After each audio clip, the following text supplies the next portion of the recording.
Eh bien, bonjour au Salon international de l'agriculture 2025 et j'ai le plaisir d'accueillir Claire Pratt pour ce plateau sur le thème d'Agriflix. Bonjour Claire Pratt, vous êtes directrice des programmes Agriflix. Est-ce que vous pouvez vous présenter qui vous êtes et ce qu'est Agriflix? Globalement, qui je suis, j'ai fait un parcours dans les médias assez classique. Après une bonne dizaine d'années passées à m'occuper de sites grand public, j'ai fait un passage par la PQR. Puis, Presse quotidienne régionale. Presse quotidienne régionale, en effet. Et puis, ma dernière expérience était chez Public Sénat, où je me suis beaucoup occupée de la vidéo. Et donc, c'est ce qui nous amène aujourd'hui. C'est naturellement que vous êtes... Claire, est-ce que vous pouvez nous dire en quelques mots, quelques phrases, ce qu'est Agriflix? Alors Agriflix, c'est une plateforme vidéo qui se veut être un peu le Netflix de l'agriculture, qui va recenser, dénicher en fait toutes les bonnes pratiques autour de l'agriculture.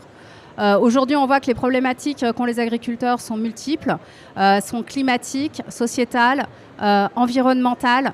Il y a des enjeux réglementaires, il y a des enjeux de société également. Donc voilà, aujourd'hui, ça va apporter toutes les réponses de façon très pragmatique pour les agriculteurs, pour justement les aider dans leur quotidien. Est-ce que ça cible tous les agriculteurs? On voit qu'il y a des gens installés, on voit qu'il y a des jeunes qui s'installent, certains dont les parents sont agriculteurs, d'autres qui ne sont pas issus du milieu agricole, appelé NIMA. À qui s'adresse finalement la plateforme Agriflix? Dans un premier temps, effectivement, aux agriculteurs installés. On a une vraie volonté en fait, de faire de la transversalité, donc de parler à tous les agriculteurs.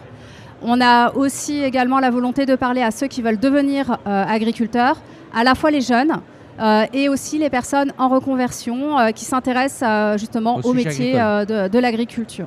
Est-ce qu'il y a une vraie volonté d'aller, parce qu'on a vu tout au long de ces 2 jours de nombreuses transitions, défis à relever, climatiques, la décarbonation, des choses comme ça. Est-ce que vous êtes dans ce mouvement et quelle part vous voulez prendre à ce mouvement de transition? Aujourd'hui, en fait, on est vraiment là pour dénicher et diffuser les bonnes pratiques. On va aller montrer les nouvelles tendances du marché.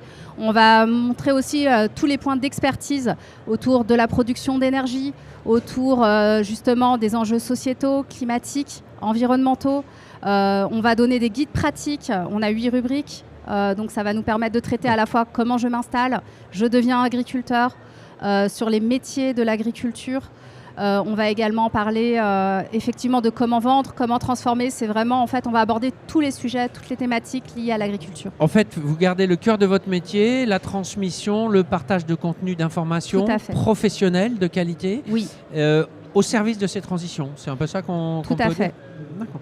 Et par rapport à cet outil, on voit, en tout cas l'intention, vous commencez à parler du rubrique, vous voulez que ça devienne un outil incontournable, j'imagine, pour les jeunes. Quel type de contenu et quelle différence avec des contenus existants? On voit déjà des contenus par des agriculteurs sur différentes plateformes. Qu'est-ce qui fait votre spécificité sur Agriflix? Alors aujourd'hui, la spécificité de la plateforme, c'est vraiment d'avoir du contenu dit evergreen, qui recense que des bonnes pratiques, sourcées, tournées par des professionnels pour des professionnels. Et c'est vraiment là où va être en fait la vision et la création de valeur et qui va être apportée en fait à notre audience. Ça va être vraiment cette information de qualité, des reportages, des tutos, où on va aller au plus près des savoir-faire en fait et de ceux qui détiennent la technique et le savoir-faire pour justement partager, diffuser toutes ces expériences qu'on a pu recenser au sein de nos rédactions. Est-ce que vous avez déjà noué des partenariats avec, je ne sais pas, on pensait aux jeunes, mais il y a d'autres sites finalement qui donnent des éléments dans le cadre de cursus. Est-ce que vous avez déjà des partenariats qui pourraient amener ces mêmes contenus de qualité pour des professionnels? Alors aujourd'hui, oui, on a un partenariat notamment avec le TIEA. On a un partenariat... Alors, Trophée international de l'enseignement agricole. Tout à fait. On a également un partenariat avec l'INA où on retrace en fait l'histoire de l'agriculture qu'on met en avant en fait sur nos chaînes avec les éditions aussi et également Educagri. Bon, donc on voit que finalement ce contenu de qualité, vous l'avez dit, natif, en tout cas soit de vous, soit de tiers de confiance, crédibles, légitimes, de par les noms que vous venez de citer. Est-ce que on est, alors vous citez également des catégories. Quels sont les principaux thèmes finalement dans la page d'accueil qu'on peut trouver? Alors vous allez retrouver 8 thèmes. Il y a je veux devenir agriculteur, oui. Je m'installe en tant qu'agriculteur. J'ai les bonnes pratiques en tant qu'agriculteur. Il y a également tout le contexte réglementaire qui va être très important, oui. La transition climatique, comment vendre, D'accord. comment gérer mon business en Ok. tant qu'entrepreneur. Donc on aborde vraiment Donc toute finalement, la on est vie. sur du 360 un petit On peu. est hein. complètement sur du 360, également tout du contenu inspirationnel pour justement aussi aller chercher les bonnes pratiques, aller voir aussi ce qui se Allez fait voir ailleurs. au-delà de l'exploitation. Alors, vous nous donnez envie de découvrir la plateforme. Bien sûr. Comment ça fonctionne? Ça fonctionne par abonnement? Où on en est? Est-ce que c'est un succès? Parce qu'on l'a lancé il y a 1 an.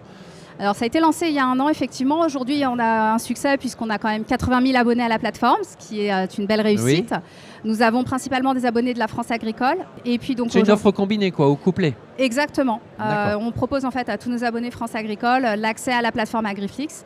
Également aussi d'aller chercher de nouveaux abonnés. Soit en couplage, soit également en offre directe.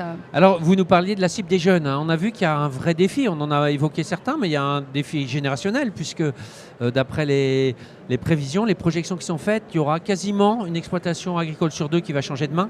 Est-ce que vous avez quelque chose de spécifique pour les jeunes? On sait que les jeunes sont un public particulier à capter, assez attentif au prix. Voilà. Est-ce que vous vous dites, on veut toucher les jeunes, comment? On a un abonnement annuel à 29 €. On a une offre mensuelle sans engagement à 2,90 € par mois. Et là, exceptionnellement pour le salon, on a une offre à 1 € par mois, donc 6 € les 6 mois, que vous pouvez trouver en fait derrière moi. D'accord. Flasher le QR code et donc profiter de cette offre pour les 6 prochains mois et de la plateforme Agriflix. Alors, les prochaines étapes, on voit finalement des contenus natifs, un contenu de qualité, une approche 360 pour des chefs d'entreprise, puisque l'agriculteur est le chef d'une entreprise agricole. Quelles sont pour vous les prochaines étapes? Alors pour nous, les prochaines étapes, ça va être effectivement de cadencer le contenu, de répertorier les contenus au sein des différentes rédactions, ce qu'on a déjà commencé à faire, mais ce qui va être encore mieux fait du fait de mon arrivée. Oui. Également aller sourcer de nouveaux partenaires pour aller référencer des partenariats dans le monde de l'agriculture. Et enfin, aller chercher aussi de nouveaux partenaires dans les écoles, pour aller chercher en fait de nouveaux abonnés. Mais par contre, ce qu'on voit aussi dans les médias, vous avez défini un petit peu votre ADN tout à l'heure, qui se traduit dans une ligne éditoriale. Vous êtes aussi la garante de cette ligne éditoriale, parce qu'il y a beaucoup de choses qui existent déjà, mais avec des angles assez différents. Oui, aujourd'hui, nos contenus vont être très anglais, toujours au cœur en fait de nos missions, il y a vraiment le partage des bonnes pratiques. Et ça, c'est vraiment quelque chose qui fait partie de notre ADN. Et vous êtes la garante de cette ligne éditoriale. Et je suis la garante de cet ADN, c'est-à-dire il faut que le contenu réponde à un besoin des agriculteurs et à quelque chose qui soit toujours vrai. C'est-à-dire qu'il ne faut pas que ce soit un contenu d'actualité chaude qui soit périmé dans une semaine. Il faut que ce soit quelque chose qui soit durable dans le temps, des essais matériels, de la gestion, du changement climatique. Vraiment quelque chose qui s'installe dans la durée, qui apporte dans la durée. Eh bien, merci de nous avoir présenté la plateforme Agriflix, que vous définissez comme le Netflix du milieu agricole. Tout à fait. Et on l'a vu, en particulier pour les jeunes, une offre spéciale. Et finalement, beaucoup de choses à découvrir, sourcés de qualité, natifs, et avec, on l'a vu, des contenus qui vont s'étendre dans les semaines, mois et années à venir. Un grand merci, Claire. Je pense que vous restez à la disposition des gens tout le long du salon qui ont des questions sur cette plateforme. Bien entendu, et n'oubliez pas de profiter de l'offre à 6 € les 6 mois pour les jeunes. Merci beaucoup, Claire. Bon salon. Merci à vous.